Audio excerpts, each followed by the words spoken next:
So nearby Lucas, are you ready to talk about Taskmaster? Not the TV show, the comic character. I guess we can talk about the TV show at some point, but yeah. I've never watched it.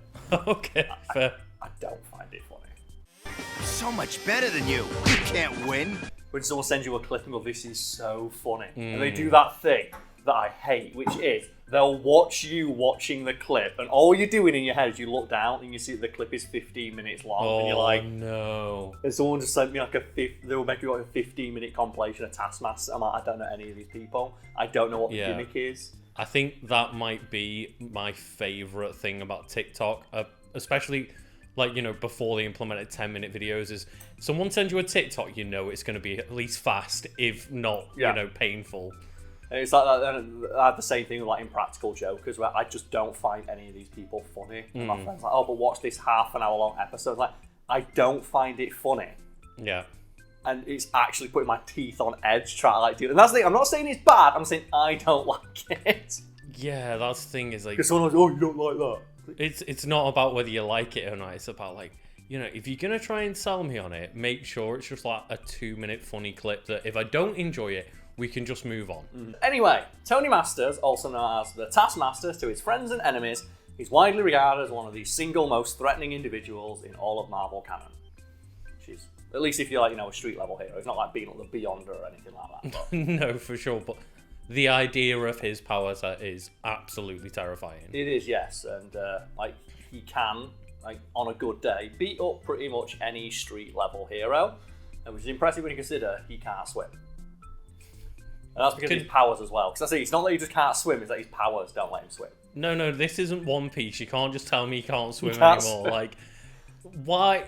He can surely just watch a video on how to swim. So let's explain this show. So, what is your understanding of how Taskmaster's powers work? So the way I understand it is that he can watch somebody perform something that is like possible as a human being, doesn't require like extraneous superpowers, and then he can copy that and mimic it.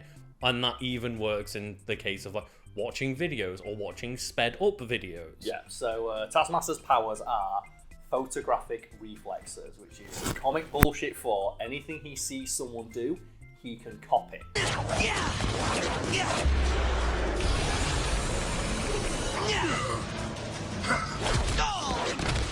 You're next.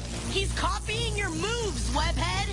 Basically, it's the Matrix, isn't it? Like, I'm going to download like 50,000 kung fu lessons into my brain at the same time. Yeah, but then when you know, obviously over time, make his power set more interesting is, well, no, he can also watch Hawkeye hit every single shot he ever takes. And some of the more interesting things that Taskmaster has done include learning new languages by watching the minute differences in, like, you know, muscle movements in someone's throat as they speak. So another aspect of his powers is that he's like very keenly aware of people's muscle movements to the point where he can predict when someone's going to move and what they're going to do if he is aware of their fighting style enough. So if he studies, say, for example, Captain America and watches Captain America fight, he'll get to the point where he's like just instinctually know what Captain America is going to do based on his own photographic reflexes, indicate like, oh yeah, his muscles moving in this way, I know he's going to throw this punch, and then counter it. Not bad.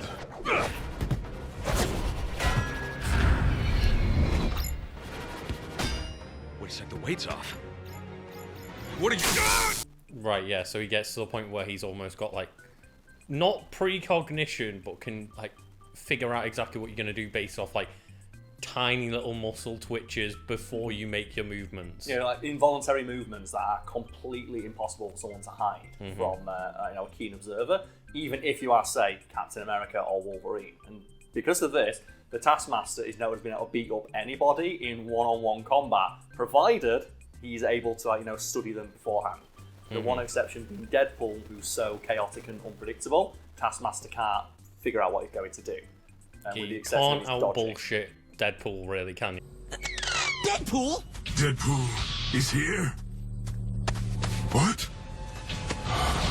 Boogity boo! Deadpool apparently always dodges to the left, but that doesn't really matter when Deadpool's dodging to the left with twin katanas and teleporting everywhere. Yeah, I'm breaking the fourth wall and like having knowledge that you exist within a comic book, but you don't. Anyone you hire him to go beat up, he's going to go beat up. Because all he has to do is just watch footage of them on the news. And go, okay, that's how they fight. I'm going to walk in and beat them down. Yeah, and especially when it's somebody that's, prolific as maybe a hero, where you can watch a bunch of different footage of them.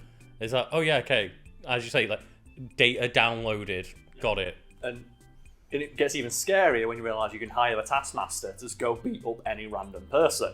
And I imagine you just random street thug who's pissed off, someone who's got quite a bit of money. And Taskmaster comes in and he fights like Wolverine, Spider-Man, Luke Cage, Iron Fist, the Black Panther, all combined into one melding of a fighting style. And what is it like when do you know when full-powered Taskmaster comes up against full-powered Spider-Man? Because obviously then Spider Sense kicks in, and it's like that's such a weird thing of Taskmaster knows everything he's doing, but then Spidey's got again, Spider-Man's Spider Sense is precognition. It is, yes. So the way that works is that while the Taskmaster can replicate any movement, he can't do so if said movement requires something beyond the limits of his own body. Mm-hmm. So for example, he can mimic the motion the Hulk makes when he throws a car into lower orbit, but he couldn't lift the car because he doesn't have that power.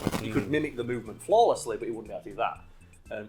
Similarly, he could copy the way Spider-Man fights, but not the speed at which he's capable of throwing a punch, because that's beyond the limits of what his body can do. However, the Taskmaster has bullshitted this in some comics by watching footage of people fighting in fast forward to give himself a degree of superhuman speed. He'll watch footage of people sprinting in double speed, people probably watching this video in double speed at home, and then run twice as fast, but only for a short time before it takes a toll on his body.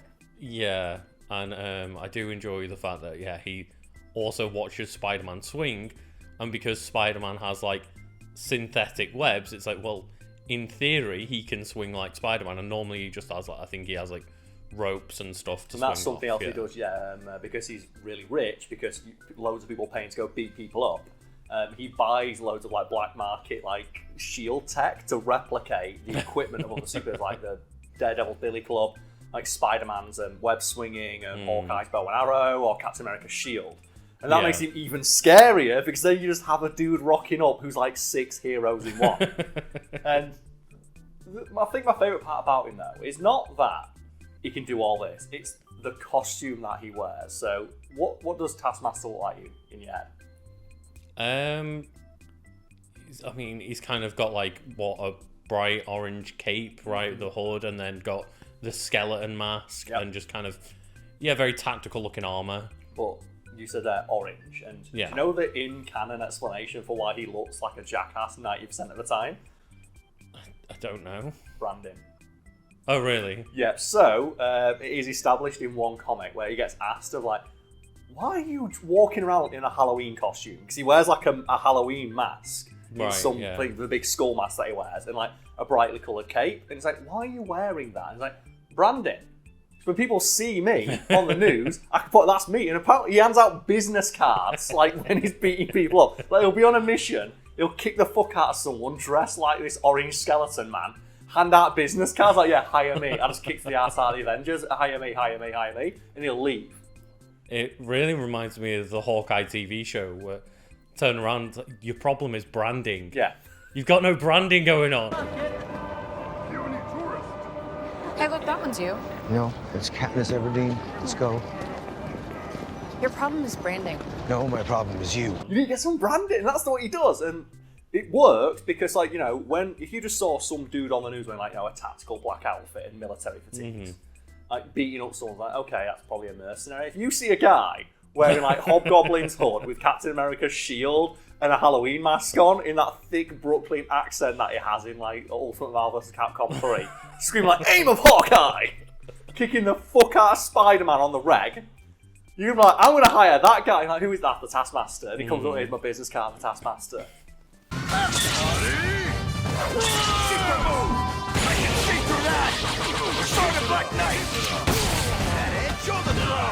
Tony Masters Incorporated, hire me. I mean, that's a pretty baller move. There's nobody else that's really gonna pull that shit off, is there? Also, the confidence to do it as well. The confidence, like, and he tells people who he is. Yeah. Doesn't he? Was like, "Oh, I'm Tony Masters." I was like, what? And he's just like a mercenary you can hire. And I think he's had sporadic appearances in media over the years. Like he was in Ultimate Marvel vs. Capcom 3, which I love because everything he does is like, aim of Hawkeye, spider swing, and he's such a jackass. And a bit of, a neutered appearance in the Black Widow movie, and I'm not saying that because of the gender of the character. Yeah, like, which is incidental to the character. It's more just Tony Masters shit talks. Yeah. That's what gets like Tony Masters can be male or female, I don't care, but they've got a shit talk. It's the whole reason why they wear that outfit. So they have the skull mask and like the big orange accents. But the reason that's there is that people need to know that Taskmaster was there. It's like, I want people to know it was me, and then make it out. I know Taskmaster. Again, like the armor was very muted, and they kind of had like a bit of a Skull-esque design, but it didn't commit to like the stupidity of actually the bright orange hobgoblin cape and the skeleton mask. Like, it should full on just be, embrace it. It's a comic book. Yeah, which is weird because they have films in that series where they've got like the Mysterio fishbowl head and they made that work. Yeah. But I think they went too far into the realism aspect with like the skull mask for Taskmaster. For sure, yeah. I would have much preferred if it was just like wearing the cape and stuff. But yeah, and then the other appearance in Spider-Man PS4, which I think demonstrates how terrifying Taskmaster is more than anything. Of like, okay, fight Taskmaster, I can. I know you. You were on my neighbor's porch for Halloween. The name's Taskmaster, and you're about to get taken to school. And then, not only that, but the smartness of Tony Masters to set tasks up around the city so that he can watch Spider-Man's technique and then perfect becoming Spider-Man, essentially. Yeah, that's the thing, like, he's the hardest fight in the game because he's the only one who can counter you. And the reason he can do that, and I think it's such a good representation of how his powers work, and the fact that just like you're fighting Taskmaster, it's like, please no, I want to be I don't want to be Spider-Man anymore. I remember I was running away from it. It reminds me of there's a great video out there somewhere of you played Devil May Cry 4? Yes, yeah. Yeah, when you go for like Bloody Palace, the last fight is Dante. Oh, right, okay, yeah. And like on Bloody Palace, he gets lost over, it's on the hardest possible difficulty. Are you aware of like, do not approach Dante in Royal Guard? No. Okay, so there's like a meme in the Devil May Cry community of like, when Dante activates Royal Guard, do not go near him. Just step away. Because he just counters everything, because it's Royal Guard. Yes, Royal Guard, fuck you. And it's just that thing of like, and there's a great video out there, how to counter Royal Guard Dante. And he activates Royal Guard and then you just start running away. But what makes it really funny is Dante's like slowly catching up. And all you hear is like, Royal Guard, Royal Guard, Royal Guard. Just slowly guarding towards you. And that's what I imagine he's like fighting Taskmaster, he's running away and he's just slowly catching up. As you just hit, aim of Hawkeye, it's like, no! It's so good, but it's pretty bad the fact that he can't swim. So, while Tony Masters is undoubtedly an incredibly dangerous foe, he's kind of stupid because he literally and what I mean by that is that like Tony Masters' power work in the same way as that Homer Simpson's quote of every time he learns something new, it pushes old stuff out of his brain. Because Tony Masters can only learn so much before he starts forgetting stuff. I guess, yeah, because his own name. He's still got a human memory, right? And they say that like sometimes he'll just forget languages, including his native language. Sometimes he has to continually remind, like Joe Memento style. Yeah. He has like tapes around his apartment reminding him of like who he is, what he does, the language that he speaks, and he has like files on every fighting style so that he can remind himself and learn them. He better be a well-organized person. Last thing, what about if he forgets how to organise? Yeah, because that could go downhill very quickly if every single thing isn't like labelled and put away in the right place. Yeah, and as a result, there are occasions where he makes very stupid mistakes. For example, there's an idea of the limitation of his power. He can watch someone play a piano concerto, and he can perfectly recreate it, but if you asked him to play a chord, he couldn't. Because he didn't learn how to play chords, he learned how to mimic what they did. Yeah. You can only copy what that person did. He lacks the extra knowledge that would be required to extrapolate on that skill. And that's resulted in not being able to swim. Because one of the earliest times he tried to use his power, he watched someone do a high dive. I went, I'm going to do that, goes to the top of the high dive and copies the dive, but didn't copy them trying to swim, so he nearly drowns. And he forgot. He just forgot he couldn't swim, so jumped into the water and nearly died. And he's like one of the scariest people in all of Marvel. And sometimes he just forgets how to swim. Oh no. I can only imagine it's like that bit of Family Guy was like, it's like that time I forgot how to sit down. Oh, yeah. And Peter just like fucking rugger tackles the chair. That could be Taskmaster. Like some days he might just wake up and he forgot how to walk downstairs. Yeah. And he won't know until he tries to do it. But then, yeah, how do you alleviate that problem? You've got to just keep reminding yourself. That's it. Every now and again he forgets how to do basic tasks because he's just learned so much other stuff. It pushes it's like deleting memories. Oh, just delete the oldest thing. Yeah. It's like, oh, but the oldest thing is like learning to walk and breathe. Yeah, I was gonna say, like, what if you just watches a tape of somebody backflipping off a building and then he forgets how to breathe all of a sudden? It's like, oh no. It's like, you have those people who are like, oh no, I accidentally broke my PC. And what do you do? Well, I try to clear some memories. I thought I'll just delete the oldest things because they're the things I don't And use it's much. the system files. It's like, that's your OS. I do think as well, just like, obviously, something like breathing, you don't learn how to breathe, you just instinctually do it, but it would just be funny to watch Tony Masters mid-fight, like, learn one of your moves and then forget how to walk. Yeah, forget how to... He's, like, crawling at you. Oh, well, yeah, that can happen, and that's the risk of being the Taskmaster.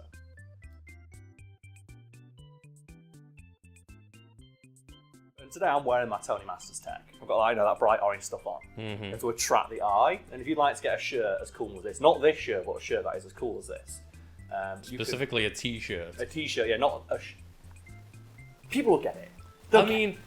You just have to throw the clarification in there. You've got to put that small text in the bottom. You do. If you go join the Fiend Patreon, which you can find below, something we're starting to do like once a month now is just pick one random person from the Patreon and send them. That's wrong. Is that wrong? Okay, what is it? So each month we're going to do a different, like, just friendly competition. Like, for example, like, make a Fat Fiend meme, or send us a fun fact, or just simple things along that line, but something that then we can pick a winner of, and, like, the most impressive, answer that month will win a free shirt from the Psycho store, which that includes, like, Psycho merch and our own merch. Yes, I'd like to think people would want our merch, but the way it's going to work is, like you said there, it's not a random person. It's going to be open to anyone on the Patreon, but it'll be like a silly little competition once a month. Yeah.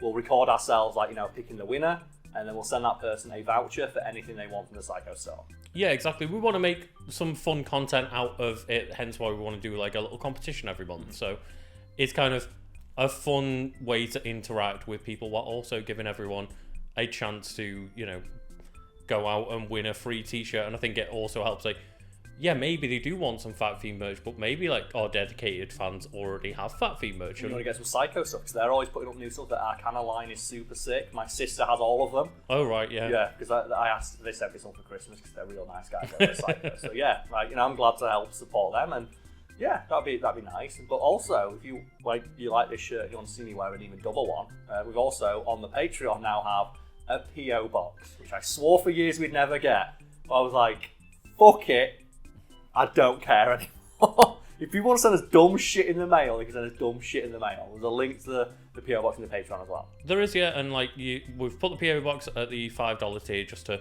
stop people necessarily sending like dildos and stuff and nasty shit. But, when you got that P.O. box location, it's not going to change. It's only a one-time thing that you need to pay for, I guess. It's at the post office. It's not my house as well. Because I remember when I applied for it, and they said, like, here's your P.O. box. Because the reason you get a P.O. box, people wonder, is like, I don't want my address online. Anonymity, yeah. It's like, and they say that's on the list of reasons you can put down, like, why you want one. They said, oh, here's your P.O. box address, and it has my actual address on it. It's like, goddamn. But then it looks, look, if you prefer, you can use this truncated version that doesn't have your address. It's like, of course I'm going to use that one. So if you want to go to the secret tier where it actually includes Karl's address. You can just turn up to my house and we'll play Xbox. Why not? No, don't do that. People will. No. I know. The $100,000 tier. You can come to my house. Oh man, have I ever told that story of the guy who tried to do that? Wait, what? Did someone like appear at your house? No, it was a dude. I'll tell the story. Why not? We've got a few minutes. Yeah, So, we have. a few years ago, when the channel was at like its peak of success, when we got the most weirdos contacting us. People still watching now. There might be some weirdos out there, but you're cool. Just don't do what I'm about to say, and we'll be all right. He sent me a message of like, "Hey, I love your stuff." I was like, "Thanks." He goes, "Oh, I was inspired by you to clear out my garage." I don't know how I inspired you to do that, but congratulations. Okay, cool. Yeah. And yeah, what I've done is I've set up a Smash Bros setup of like 2 TVs next to each other with 2 GameCubes. In case you ever want to come round, here's my address. Like, pro tip, don't send random people online your address. And I was like, no, thank you. Because I think they're in America, but also like, I'm But not also, if they were next door, you'd still be a bit freaked out. It's like, I'm not comfortable doing this. Like, I don't know you. You don't know me. It's not a good idea to invite strangers online to your house. I appreciate that you like the content, but please, refrain from doing it in the future. It's just a general life lesson: is don't invite strangers into your home. Yeah, but it got worse because after that, you might remember this though, Luke, because they started sending me fan art. And when I say fan art, I mean like the Sonic The spicy kind. Yeah, and they sent. I've lost the picture now. It's on an old phone, but folks, you got to believe me. Brad was here; he could confirm because he saw it. Maybe you did too. But they sent fan art of themselves kissing me. Oh yeah, I do. Do you remember this? That, And they called it like their name's first kiss. And I said, like, look, I appreciate this, but this is making me really uncomfortable. Like, please don't do this again. Have a nice day. And then they sent the email. The email that I was like, no. And then, one day I will. I'm paraphrasing here, but it's along the lines of like, one day I'm going to make you proud. Okay. I really respect and like your idea of doing something big that a lot of people take notice of. So I'm going to work on doing that. And it might blow up in someone's face, but you'll see it. Keep an eye on the news. And I was like, I need to report this to the police. And I did. I reported it. So I was like, I remember showing it to Brad, and I was like, what do I do? Like this, whether they're genuinely meaning it or not, that's essentially a threat. That sounds really. That sounds so ominous. Keep in mind as well, I don't even think I need to say it. Like in America, there is always something like that going on. And I was like, are they going to go shoot up a school or bomb a hospital, and then wear my merch, say Karl made me do it? Yeah. I was like, fucking hell. So I reported it to the FBI. And I remember, because I shit-talked the FBI in my email. Because I sent them every bit of information I had, like all the DMs, which means the FBI's got a file with like some guy kissing me artwork somewhere. Great. But I sent them, like, this is all the information I have on this person. Here's like a picture of their house. Maybe get the metadata from it, whatever. I don't know where they live, but I trust that you, as the FBI, can figure that out.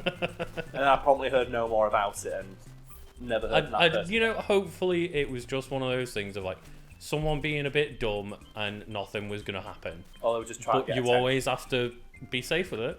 But I remember, so a year or so later, I got an email from like, do you know those emails you look at and go, that's obviously fake? Oh, yeah. It's like, like drive her wild in bed or get like a monster dick in 5 days. It's like jeff@fbi.com, follow-up email. I'm like, but then I remember, wait, I did message the FBI, and it was some guy at the FBI saying, we investigated, found no risk of a threat.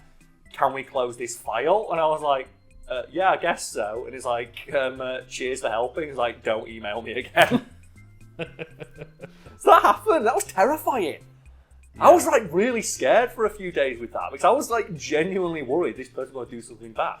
And if people have a question, oh, why would you like put a PO box behind like a little paywall? It's like just that little bit of like stop the weirdos and stop like just fucking bomb getting sent to Karl. My accountant went, oh, did you get that from a YouTube video? You went, oh yeah, fuck Fiend, you know it?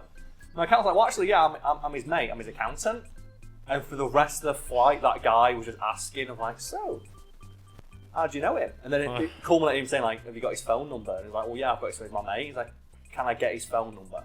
It's like, absolutely. This is a true Scott, this is a true... Then my brother, my own brother's had this, he's got my last name. And it's a pretty unusual last name.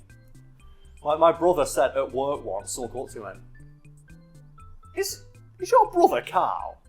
And my brother was like, yeah. It's like, oh And he's Yeah. like, oh, he's really funny, isn't he? This is, like I said, my brother, but no, he's a prick. And that guy, again, asked my brother for my phone number. It's like, just don't be a weirdo. Like, please don't do that. That's why it's like on Instagram. Like, I can't follow my family or anything like that. I have to, like, have a... Yeah. I can't follow because people would send them messages because they'd sit on followers with my last name. Yeah, I have that where, like, oh, I want to show, like, the progress Cade's made with his, like, trainer, and they're posting, like, socials and stuff. Like, but this person, like, shows where they train and shit. I'm like, that means they're going to know exactly where my dog is and exactly where I'm going to be at certain times. And, like, I just don't want to share that stuff. As much as I would like to, you just never want to risk that. And that's the thing, and people can say that I'm being paranoid, but it's already happened multiple times. And that's it, it's happened once, it's not happening again. I think the best one, though, is when I'm getting a pizza. I'll close this as a true story. Okay. And it's one of the things, it happened, I get recognised, I think, I'd say once a week. And it's usually after a night out in McDonald's, which is always great. And I always get told the same thing, and it never stops, like, hitting me in the nuts. It's just, oh, I used to love watching your videos, like, used to, great, thanks. Yeah. We still make them now, but I was getting a pizza, and I was coming up in the lift, and there was, like, a delivery guy who recognised me and went, oh, I used to love watching your videos, what do you do now? And I was like, I still make them. Oh. It's just that thing of like, oh, nothing brings you crashing down to reality faster than the general public. We're trying. We're trying our best. All true stories. You can say like that's the thing that happened, and I was like, it was great. Great in that sense of like, I can tell the story and it's funny, but whew, It stings a bit, though. that one of just like, oh man, I'm going to do something that's going to be real. It's going to be on the news. It's going to blow up in people's faces. I'm going to do it for you. And it's like, Mark Chapman vibes.